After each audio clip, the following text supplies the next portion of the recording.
At the start of the movie, Suk-hee, a highly skilled and trained female assassin, enters a hallway. She kills numerous people with her gun and knives.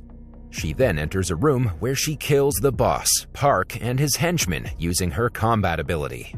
However, as she tries to make her escape and goes outside, she's surrounded by cops. Meanwhile, an agency has been tracking down Park and his men. In the next scene, we see that the agency is monitoring Suk-hee in a CCTV camera as she has just annihilated Park's gang. We learn that they're after a certain hard drive. The gang's chief says that Suk-hee might be of their use, given her exceptional assassination skills. Suk-hee is then shown in a room in an unnamed facility. She opens her eyes but then falls unconscious. She's drugged and is given plastic surgery. While recovering, she has a flashback showing an unnamed man. The man is training her for a breath-holding exercise underwater. When it's time, the trainer warns Suk-hee to come out of the water, but she doesn't respond. Hence, he orders his men to quickly rescue her. Suk-hee isn't breathing anymore, so the trainer thinks she's dead. However, just after a while, she suddenly opens her eyes and starts to breathe again.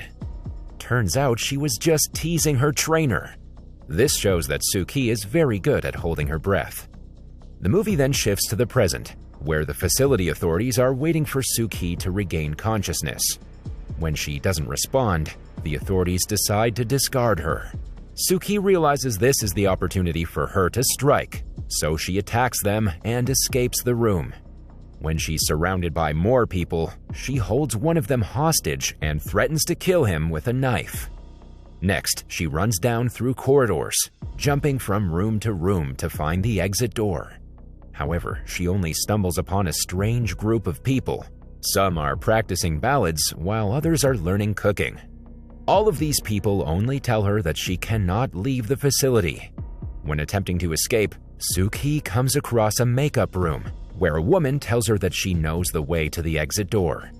With her help, Suk-hee finally gets outside of the facility, but suddenly she's shot in the shoulder by the same woman.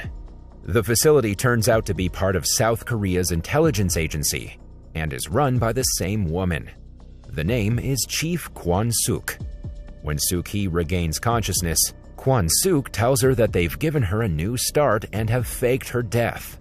Kwon-suk further mentions that they've given her a new identity and name, Chae Yuan-soo.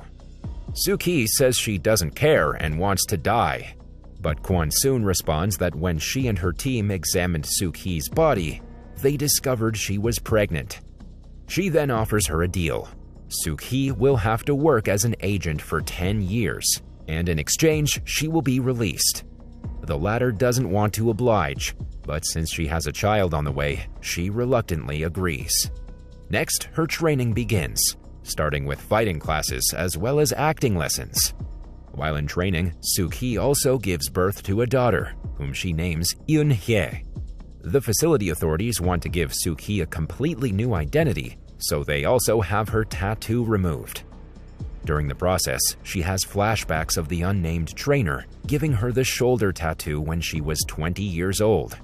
The trainer asks her who killed her father, but Suk-hee doesn't say anything as she is determined to find the murderer by herself and kill him. Another flashback occurs, and we see Suk-hee as a highly skilled and trained assassin trying to kill an old man with yellow teeth. Suk-hee is captured, and while beating her, the old man tells her he did not kill her father. Eventually, her trainer arrives and shoots the old man, freeing Suk-hee. The flashback continues, and we see Suk-hee as an 8-year-old girl, trained to load a pistol by her trainer. Back in the present, Kwon-suk gives Suk-hee a folder with the info for her first assignment. As assigned, Suk-hee finds the target in his home and wrestles with him for a while. When she kills the target, she looks up to see a young girl on the stairs. This triggers a flashback to 7-year-old Suk-hee, seeing her father being killed. She is hiding under a bed and doesn't get a look at the killer's face. However, she does hear him whistling an eerie tune. When the man comes back into the room, we're shown that this person is Jang Chun, the old man with yellow teeth. Jang Chun was a friend of Suk-hee's father. Turns out her father had stolen a diamond. In revenge, Jang Chun sold Suk-hee to a prostitution ring. When she's about to be forcibly assaulted by a prostitution client, her trainer arrives and rescues her. We learn his name is Lee Jung-sang. We also learn why Jung-sang trained Suk-hee to be this killing machine and why she's so devoted to him. Having completed her first assignment, Suk-hee is released from the facility and will continue to work for the agency from her new apartment that she shares with her daughter Yeon-hye. Before leaving the facility, Suk-hee bids farewell to Min-ju, the only friend she made there. Unknown to Suk-hee, Kwon-suk has placed a male agent in the apartment beside her apartment. His name is Jung-hyun-soo, and he is to befriend Suk-hee and keep tabs on her. Kwon-suk also has her men install security cameras around Suk-hee's new apartment. As neighbors, Suk-hee and Hyun-soo become fast friends. Even the little Yeon-hye starts taking Hyun-soo as a father figure. After a few meetings with each other, Suk-hee finally asks Hyun-soo out. The male agent had researched everything about Suk-hee, so he mostly knows about her likes and dislikes. Thus, he wears a colored tie that she likes. While noticing Jun Hyun-soo's tie, it reminds Suk-hee of a tie she gave to her trainer, Jung-sang. It is revealed in flashbacks that Suk-hee and Jung-sang had gotten married. They had gone to Seoul for a honeymoon. During the honeymoon, Jung-sang gets a call one night, informing him that one of his men, Choi Chun-mo, is in serious trouble. He then leaves to save his gang member. Shortly after, Chun-mo approaches Suk-hee and tells her that his boss, Jung-sang, has been killed. He explains that Jung-sang got killed when he was trying to save him from the murderer who killed Suk-hee's father. Chun-mo managed to get away from the fight, but his boss was kidnapped and later killed. Suk-hee is devastated as she hears the shocking news. However, in a flashback, we learn that the marriage was not the same for Jung-sang as it was for Suk-hee. She says that she's willing to let go of her thirst for revenge if she can get married and live a normal life. Jung-sang realizes that his trained assassin would no longer be of much use, so he sets up an act. He stages a wedding with her and pays people to attend the wedding, and while on their honeymoon, he fakes saving Choi Chun-mo and stages his own death.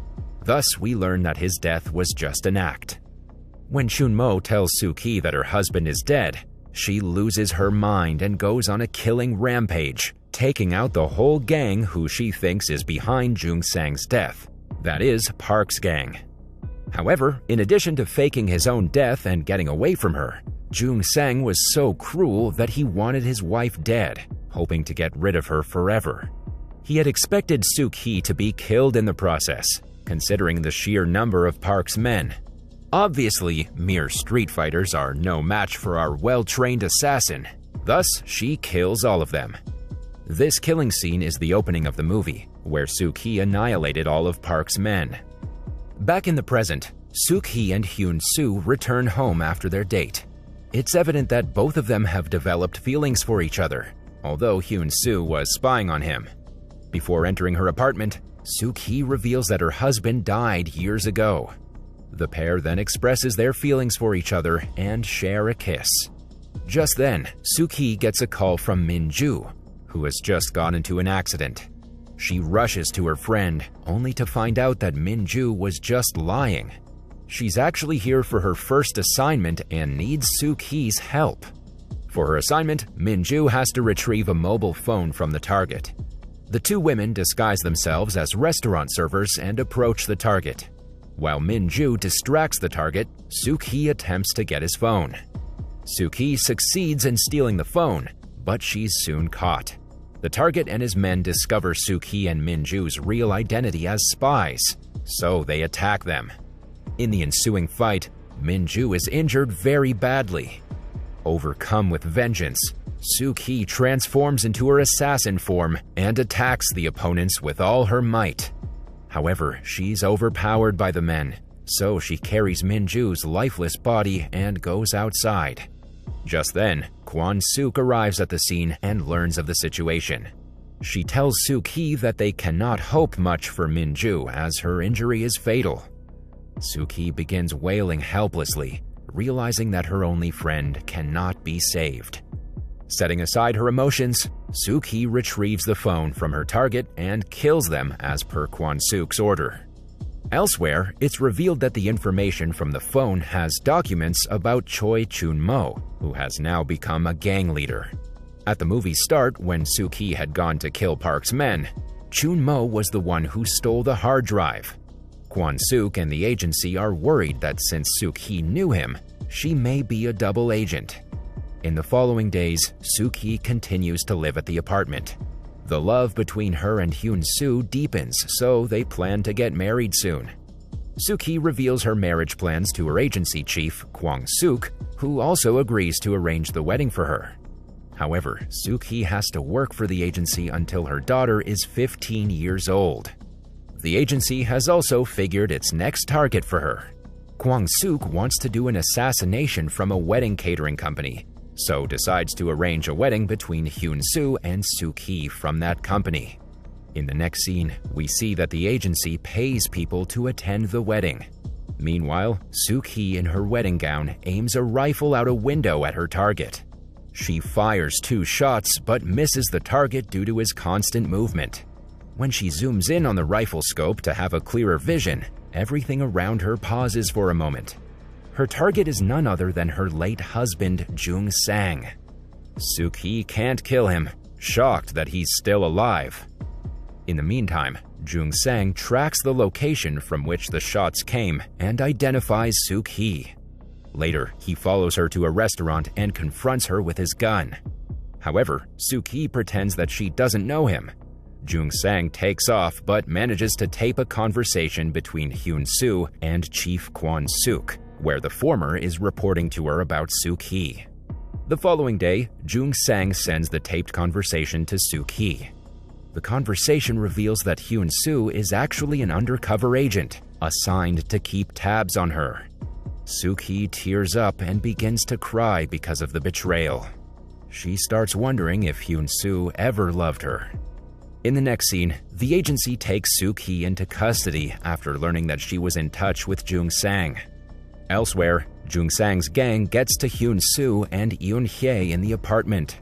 Hyun-soo tries to tell Jung Sang on the phone that Yoon-hye is, in fact, his own daughter, hoping that all the killing will stop.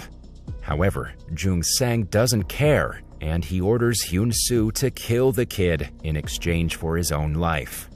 Hyun-soo tries to fight the gang, but is knocked unconscious and left with the little girl and a bomb. Next, Jung Sang stages a rescue of Suk-hee from the agency's custody. As she reaches her apartment, she watches as the bomb goes off. Hyun-soo jumps out of the apartment with Yoon-hye in his arms. Suk-hee helplessly runs towards them, but the jump leaves Hyun-soo severely injured. Holding her daughter in her arms, Suk-hee tries to awaken her, but to no avail. Suk-hee bursts into tears as she watches her family die.